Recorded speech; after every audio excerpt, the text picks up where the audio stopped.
Nama saya Cecilia Tiara Putri dari kelas D dengan NIM 705200173. Dalam kesempatan kali ini, saya ingin mempresentasikan tentang happiness dan subjective well-being. Happiness sendiri memiliki artian kesenangan yang tercipta ketika kita telah menyelesaikan sesuatu, atau ketika kita dapat mencapai pencapaian yang sesuai dengan yang kita inginkan. Selanjutnya ada subjective well-being. Subjective well-being sendiri memiliki arti sebagai sesuatu penilaian subjektif pada seseorang yang dilihat dari kehidupan sehari-harinya. Subjective well-being adalah tingkatan lebih tinggi daripada happiness, yang dimana happiness itu artinya adalah kebahagiaan, sedangkan subjective well-being adalah sebuah pencapaian dalam kehidupan yang lebih tinggi dari kebahagiaan yang menghasilkan sebuah kesejahteraan hidup. Di dalam subjective well-being ada beberapa aspek, antara lain ada affect.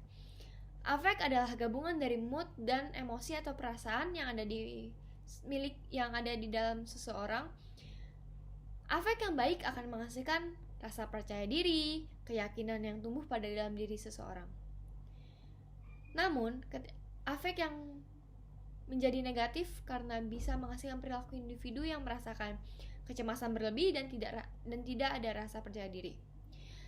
Dalam kepuasan hidup yang bisa diartikan ketika menjalani kehidupan, kita bisa mencapai kebahagiaan karena segala keinginan kita bisa tercapai, segala harapan kita bisa tercapai, dan kita bisa menyelesaikan semua hal itu, semua kegiatan itu dengan baik. Kepuasan hidup adalah sebuah rasa kebahagiaan yang akan dirasakan ketika seseorang memiliki dan mengetahui apa tujuan hidupnya dengan melakukan segala sesuatu dengan penuh usaha, dalam keseriusan hingga mendapat hasil yang diinginkan. Menurut Diner, pada tahun 2009, subjective well-being bisa terjadi dari beberapa faktor. Yang pertama adalah perbedaan jenis kelamin. Sebenarnya antara laki-laki dan perempuan secara umum tidak memiliki perbedaan. Namun, perempuan memiliki perbedaan yang cukup signifikan di masa inisiatif dalam perasaan untuk negatif dan positif yang lebih daripada laki-laki. Yang kedua ada tujuan. Orang akan merasakan kebahagiaan ketika tujuan tercapai. Karena tujuan itu final dari apa yang mereka perjuangkan, apa yang mereka harapkan, itu tujuannya. Buat apa gitu. Yang ketiga ada agama dan spiritualitas. Menurut Diner, menyatakan bahwa secara umum orang yang religius cenderung untuk memiliki tingkat well-being yang lebih tinggi dan lebih spesifik, karena dia bisa merasakan hal yang baik dan yang buruk, dan merasakan ada kepercayaan diri di dalam dirinya dan rasa bersyukur yang harus dia terus utarakan dan rasa percaya kepada apa yang dia percayakan. Percaya akan selalu ada yang penyertaan dan berkat yang menyertainya selama untuk mencapai tujuan hidupnya itu. Selanjutnya ada kualitas hubungan sosial. Menurut Diner, pada tahun 2003 menyatakan bahwa hubungan yang baik dinilai harus mencakup dua dari 3 hubungan sosial berikut, yaitu yang pertama keluarga, teman, dan hubungan romantis. Selanjutnya ada kepribadian. Menurut Diner, pada tahun 1984 menyatakan bahwa kepribadian merupakan hal yang lebih berpengaruh pada subjective well-being dibandingkan dengan faktor lain. Hal ini dikarenakan karena beberapa variabel kepribadian menunjukkan konsistenan dengan subjective well-being, diantaranya adalah self-esteem. Selanjutnya saya akan membahas sebuah kasus. Kasus ini saya angkat dari kasus pribadi saya sendiri. Saya mengalami itu dan saya bisa merasakan hal itu. Jadi saya adalah orang yang sangat suka memasak. Jadi ketika saya memasak kue dan mencoba resep baru dengan semangat, saya tuh saya akan mengecek seteliti mungkin, melakukan sesuai resepnya, walaupun misalnya ada sedikit yang saya modifikasi untuk menyesuaikan dengan diri saya. Namun ketika saya membuatnya, saya akan sangat-sangat berusaha supaya bisa mencapai hasil yang benar saya harapkan. Di situ saya akan benar-benar berusaha dengan teliti untuk mendapatkan dengan mengikuti step-step yang ada untuk mendapatkan tekstur yang saya inginkan. Rasanya, tekstur dan rasa yang pas. Di saat mengadon dan memisahkan bahannya juga saya sangat teliti dan memperhatikan, berusaha untuk benar-benar jangan ada yang terlewat, dan selalu memposisikan diri saya untuk bisa bersabar dalam prosesnya, dalam mengadon, memisahkan bahannya dan menunggunya. Nah, walaupun saya sudah set timer ketika sedang memanggang, saya juga akan selalu tetap memperhatikan saat di oven gimana proses perkembangan dari kue tersebut yang saya buat.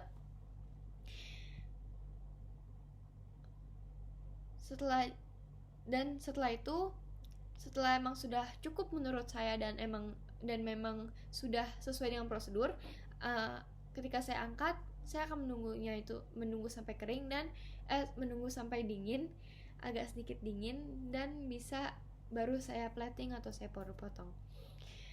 Ketika setelah memasak dan mendapatkan hasil yang saya inginkan, saya akan merasa sangat bahagia. Dan apalagi ketika kita yang membagikan itu kepada keluarga dan kerabat, ketika mereka komentar dan memberi masukan ataupun memuji, itu menurut saya itu adalah subjective well-being atau rasa saya yang benar lebih di situ, karena saya bisa mendapatkan hasil yang saya mau. Saya bisa membagikan kebahagiaan, karena ketika kita makan dengan makanan enak, hati akan merasakan kesenangan. Nah, di situ karena apa yang terjadi itu adalah sesuai dengan tujuan pertama saya untuk membuat itu, atau yang bisa disebut dengan pengharapan saya bagaimana gitu. Dan tujuan saya sendiri adalah untuk selain membahagiakan diri saya karena saya melakukan hal yang saya sukai, juga untuk menyenangkan orang lain juga. Saya juga sangat senang untuk memberikan sebuah energi positif dan kebahagiaan kepada orang lain. Misalnya dengan mendengarkan komentar atau pujian yang diberikan, itu menurut saya itu adalah sebuah kepuasan dan menjadikan saya pribadi yang memiliki kepercayaan diri dengan masakan saya. Jadi saya optimis kalau misalnya saya bisa membuat makanan atau masakan yang enak gitu. Menurut saya, kenapa mood dan emosi itu berpengaruh? Karena ketika kita memasak, kita harus bisa sabar dan berusaha agar masakan kita bisa menjadi hasil yang maksimal.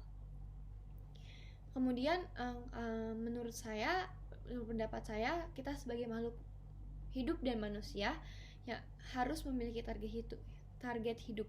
Mengapa? Karena target hidup adalah kesuksesan kita, atau karena target hidup itu adalah pengukur bagaimana kita bisa menjalani ekspektasi kita untuk menjadikan itu ke realita.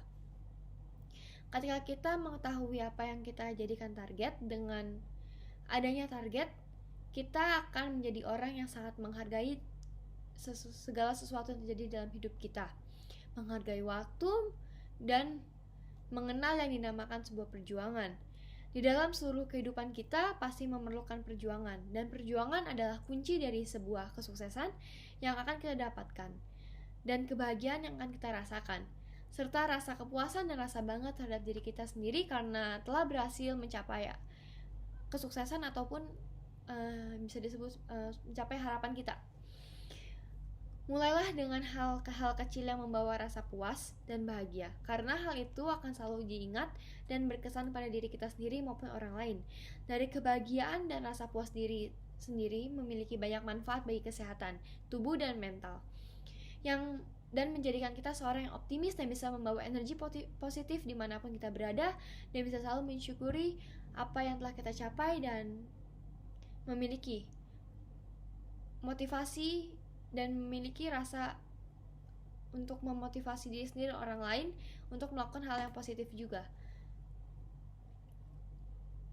Sekian dari saya. Maaf jika ada kesalahan maaf jika ada kata-kata yang kurang berkenan di hadapan Bapak Ibu. Terima kasih atas waktunya. Terima kasih.